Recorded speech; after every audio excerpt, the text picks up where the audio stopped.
Virgo, it's Gregory Scott here to do your astrology forecast for July 2015. It's a real pleasure to be with you today and thank you for joining me. Again, I'm going to do a really in-depth astrology forecast for you. I'm not going to use the tarot cards. I'm going to have a look at the planets, the luminaries, what space they're occupying, how they aspect other planets, what relationships they build, and how that's going to impact you. Okay, so the first thing that happens for you, dear Virgo, is on the 1st of July, there's a T-square in your chart, and a T-square is a placement that represents a problem, but that problem having a solution, and it gives you the answer to the problem. So the problem for you at the beginning of the month is a feeling of wanting something and feeling like it's not there. So it's almost like I want to be in love, I want the boyfriend, I want the girlfriend, I want to have that magical experience, emotional, intense experience that I am entitled to. But on a practical sense, it seems that it isn't there. And it seems like it's almost, it's just missing out of your life. And the solution to that problem is not to give up or to become disappointed or to go into victim mentality. Nothing good ever happens to me, I'm so lonely. The answer is to continue to build bridges, to put your best foot forward, to meet people, to get out there and to actually make an effort to realize your dreams. So it's about getting proactive. On the same day as well, your ascendant starts to square your midheaven, and when two angles like this square each other 90 degrees apart, they create friction and energy between them. Your ascendant is in Virgo, so that's perfectly placed in your sign, and you feel very, very comfortable in your own skin at this time of the year. And it squares your midheaven, which is in Gemini. So the friction seems to be almost like you're being asked to do too much. Things are very quick, things are almost out of your control, and there's so much going on that you feel a little bit chaotic almost. Both of those things, your ascendant, the way you see yourself, and your midheaven, they're both ruled by Mercury though. So there's a way to align this, and there's a way to make this work. By stepping up your game and by willingly and consciously saying, I am a communicator, I am showing up today, even though this may seem like a lot, I can work through this, I can manage that. You're really going to be able to get the most out of it, and you'll be able to manage it to your satisfaction. Mercury also sextiles Uranus from the 30th of June through until the 4th of July. Mercury is your ruling planet, and it sextiles that Uranus planet in Aries in the 8th. And what that means is that you're really going to have a tendency to be a little bit rebellious in the way you communicate, and also to throw in your own unique ideas. It's important and good for you to do this if you feel like you have something genuinely unique to offer, but I also feel like there may be a tendency to be mischievous and to derail people just for the fun of it, just to mess with people because you can. Because you're going to feel quite astute and pretty clever at the beginning of this month, and you're going to be on your A game intellectually, communicatively, and you may just want to just mess with people just for, you know, the thrill of it. Be original, be outlandish if there's value to it, and if you genuinely feel like it's important to say what you need to say. But if you feel like you're just doing it to get a reaction, avoid that.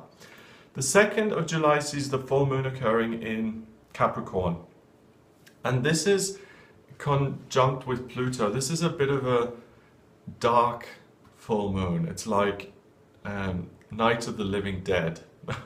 It's like bringing something that's been dead and forgotten and bringing it back to life. And this happens in your 5th house of romance and relationships. So for you, this is really good news. So that desire, that longing for a relationship really comes to life now and really becomes a reality. But the key is that you have to work at it, that you have to make it happen. But there's really great potential for you to find a romantic relationship or to get the romance back into your existing relationship by applying yourself to it and not just expecting it to happen. Saturn squares Venus from the 3rd of July onwards through until the 15th of August. And Saturn, Venus first of all is right on top of your ascendant. So you see yourself as loving. You see yourself as outgoing, as wonderful. But Saturn kind of puts a spotlight on that and makes you question it a little bit and says, are you really projecting the way you're feeling? Are you really giving us what you feel inside? So it's about, it's not a bad thing, it's really getting clear on what you're putting out there. You know, there's nothing as frustrating as if you think, I think we've all done this, but we've gone out, I don't know, in the evening to go clubbing or something, and you think you look like the shiz, you think you're amazing, you're like the hottest thing that's ever appeared, and then you walk in and you catch a glimpse of yourself in the mirror and you look like George Bush or something, and it's just like, oi, it's the worst moment, okay? So what this is doing, the Saturn, is it's kind of saying, just be clear on really what the reality is and how you feel within yourself, because you feel great and you feel loving, but if you're constantly griping or complaining, then you're not really putting that out there. So make sure that those two are in sync with each other. The Sun trines Neptune from the 24th of June until the 9th of July. And this is very positive for you because the dream of what can happen for you in a relationship connects with your hopes and dreams in terms of an emotional level, and it's a wonderful time for you to manifest what it is you want to achieve. Put a picture of your dream boy or girl on the wall, man or woman, whatever, because you can really manifest that into reality. That's great news. And you're you're Virgo, you know exactly what you're looking for. So making a vision board or something like that is really going to work well for you. Mercury moves into Cancer on the 9th of July, and it joins all the other planets that you've got in your 11th house of hopes and dreams at the moment. You are really, really a dreamer. You're really romantic. You're really looking for that emotional connection. You're really longing for something genuine and loving in your life. And that's wonderful because you're open for love. You're ready and receptive for love, and you're actively seeking it, and you're communicating now in a loving way. So that example I gave earlier where the reality didn't so much match how you're feeling inside, Mercury going into Cancer mitigates that Saturn a little bit and makes it easier for you to come across the way you feel inside. Another T-square occurs in your chart on the 11th of July, so this is like a problem-solving month, and this T-square is between Saturn and the Moon. And this is about, there's a stretch between how you feel kind of limited in terms of the way you can put yourself across, and the dream of how you can alter yourself and to become the person that you want to be. What is it that you love about yourself, and what is it that you don't love about yourself? It's okay to kind of say, I don't like this about myself and I'm going to change it, or accept it. I mean, those are the two options you've got, okay? So, yeah. If you're aware about something in yourself and you're trying to attract a partner and you don't like something, you can either say, well, that's the way I was created, that's the way it is, and I will accept that and I'll be happy with it. Or I'm going to change it, or I'm going to try my best to change it. So let's say if you are 10 pounds overweight and you say, that doesn't really matter, I'm beautiful with this extra 10 pounds, I accept that, it's fine. If you don't like it, then you can make... yeah, you can say, okay, well, I don't like it, I'm going to lose the 10 pounds and then I'm going to be happy.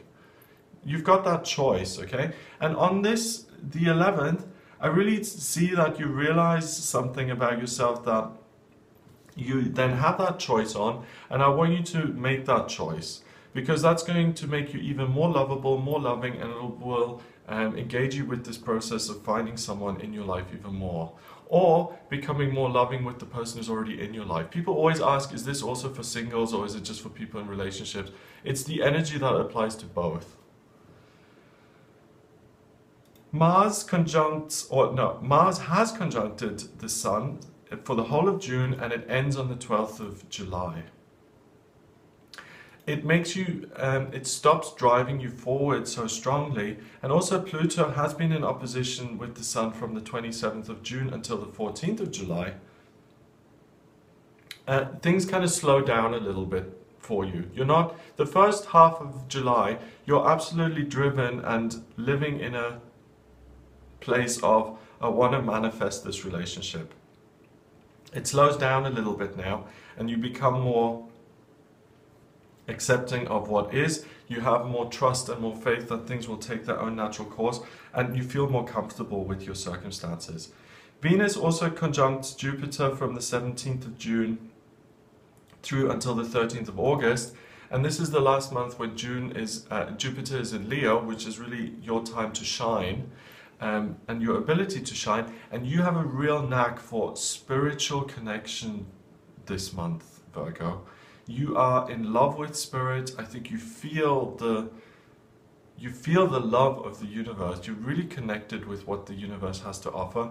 You feel like the channels are open, your antennas are binging all over the place. You're getting really good messages about how to manage your life effectively, how to manage it well. I think you're happy. I think you're in a good place, and I think you're just trying to share the love that you've got and the love that you have for your life at the moment. You're wanting to share that with someone else. And that continues for you through until 13th of August, so this is a great time of the year for you. The new moon occurs on the 16th. And this new moon is again in connection with your hopes and dreams. What is it that you're trying to desire? Continue to manifest it, continue to dream big, it will come true. New moons are like vacuums, okay? You pour, it's like, think of it as a black hole that appears on the 16th of July. And you get to throw a couple of things in. So I want the perfect relationship, I want happiness, I want wealth. You throw them in the black hole, you forget about it, that hole closes up, and things grow within it. You don't have to do anything, you just place that intention on the 16th and it occurs. Uranus squares Mars from the 16th of July through until the 2nd of August. And this is interesting because the tendency to mess with people or to be a little bit rebellious or to ignore what other people are telling you and to continually just be focused on yourself comes up again. So there is a tendency for you, Virgo, to be completely self-interested this month. I know you're dreaming about what you could achieve, but what about other people who need you? And what about the people who are already in your life but who may be boring or uninteresting or not glamorous enough or who you're just not that bothered with? What about them? So that doesn't feel as comfortable, but it's important for you to also be considerate of the feelings of other people. Venus goes into your sign of Virgo on the 19th of July, and Venus doesn't like being in Virgo, but you feel quite comfortable with Venus being in Virgo because it's about love on your terms. Not chaotic, messy love, but nice, neat love. And I don't want to be trite and say, you know, Virgos always just want things neat, but things the way you want them to be. Because I really think you're going to be very clear on what you're looking for in a relationship. And you're going to be clear to the point of, I want someone who's 6'1.5", with brown curly hair, with 8 freckles on his face, with, I don't know, great abs, and we have sex 3 times a week. I think you're that prescriptive in terms of what you're looking for, okay?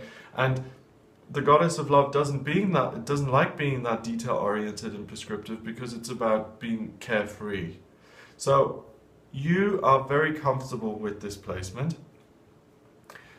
Love on love's terms, I think you feel like your life is going the way you want it to, and you're very comfortable with your practical circumstances and with the way your life is going and the direction it's going in. Another T-square occurs now on the 19th, and it stays there until the 29th. So this is an ongoing problem and an ongoing solution. The problem is between Pluto in Capricorn in the 5th and all of that stuff going on in the 11th house. The solution to it is your North Node and your Ascendant in Libra in the 2nd. So the problem here is that this sense of longing comes back, and it may be that you're applying yourself and nothing seems to be coming in. And the way to solve that is to not get disappointed or to give up or to become bitter, but to continue just doing what it is you can do.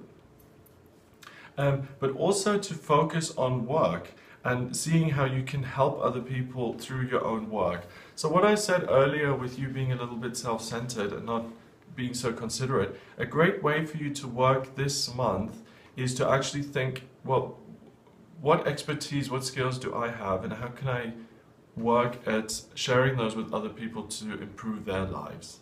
What can I do to be of service to other people?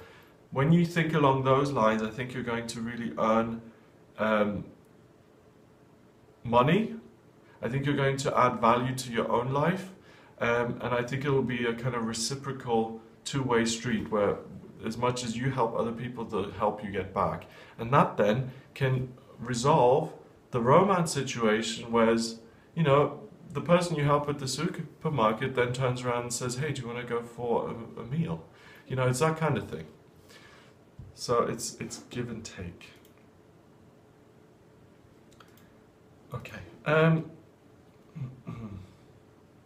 Mercury goes into Leo on the 24th of July.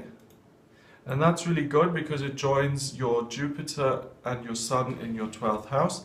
And spiritual communication becomes highly inspirational, highly passionate, and you are almost in a form of spiritual ecstasy. Which I don't say lightly, but you feel inspired and really alive with the possibilities of what you can. And spiritual, you know, covers a lot of things. It's actually spirituality as a religion, which I don't mean. What I do mean is the possibility of your life, you working in conjunction with your higher power to create the life you want. That's really what I mean. So when that becomes inspired and on fire, it means that you're totally in touch with your life purpose, that you're doing what you feel like you're meant to be doing, and that you're moving forward with that. So you feel completely purposeful at this time of the year. The next day, there is a grand trine occurring in water. A grand trine is an area of great talent and great ease. Excuse me. And this grand trine is between your midheaven in Cancer, Chiron in Pisces, and your moon in Scorpio. Okay? So this is about feeling comfortable within yourself, speaking your truth, and not letting yourself be stopped by past disappointments, and by refusing to allow yourself to stop moving forward just because you think you may fail. It's about being brave. So you are brave on this day, and it's a great day to meet new people, to go on dates, to be yourself and not to let yourself become discouraged. Virgo, Venus goes retrograde on the 25th of July, and I've written down Virgo here, so I need to just change that. Yes, so Venus goes retrograde on the 25th of July, and all the personal planets go retrograde. The most famous one is Mercury, and I think everyone knows about Mercury going retrograde. It's become a bit of a buzz placement in astrology. But Venus also goes retrograde, and so does Mars, okay? And Venus here goes retrograde on the 25th of July and stays in retrograde until the 8th of September. Now, I've already mentioned this, but Venus is the goddess of love. And when the goddess of love goes into retrograde, it's about reassessing and reevaluating what it is you love. It's about cooling down a little bit. It's about not entering agreements. And for you, Venus going into retrograde in your sign is actually quite a good thing for you, because you stop being so prescriptive of what it is and you become a little bit more open-minded of what love can be. And you don't tend to be open-minded because you have really clear ideas of what you want to achieve in your romantic life and who you want to be with. And sometimes, you know, even if we have a type, sometimes someone comes along who's completely a different type and who's meant for us. So it's really important not to be blinkered and to have an open mind kind of mindset when it comes to stuff like this. Then finally, the month ends with the full moon on the 31st of July, and I know there has been a full moon already on the 2nd of July, and when that occurs, when there are two full moons in 1 month, the second full moon is known as a blue moon. And that's where that saying comes from, once in a blue moon, because it's so rare that there are 2 full moons in 1 month. And just for your information, the next one is on the 31st of January 2018, so that just shows you how rare they are. A full moon in general is a feeling of culmination and blossoming. And the full moon on the 2nd was about that, and I think it was in Capricorn. Let me just double check. Yeah, it was in Capricorn in your 5th house, so it's working on relationships. And this full moon is in Aquarius in your 8th house, and this culmination, it's in Aquarius in your 6th house. I'm sorry, okay, I was just flicking through. So this blue moon is in Aquarius in your 6th house. This is the 2nd culmination, and this is a blossoming in terms of how you work at things, how you interact, what you learn, what you teach. So things become clear for you.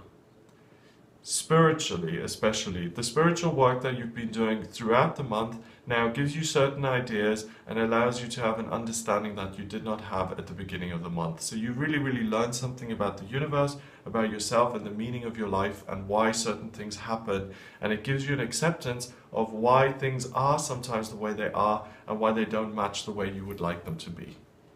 So you get peace basically this month. You become much more accepting of what is, and you align yourself with the divine will of the universe rather than pushing against it. If you'd like a private reading with me to give you some specific information on your chart, please get in touch with me via my website. It's gregoryscott.com. You can also email me. The address is readings@gregoryscott.co.uk, and please remember to subscribe to the channel.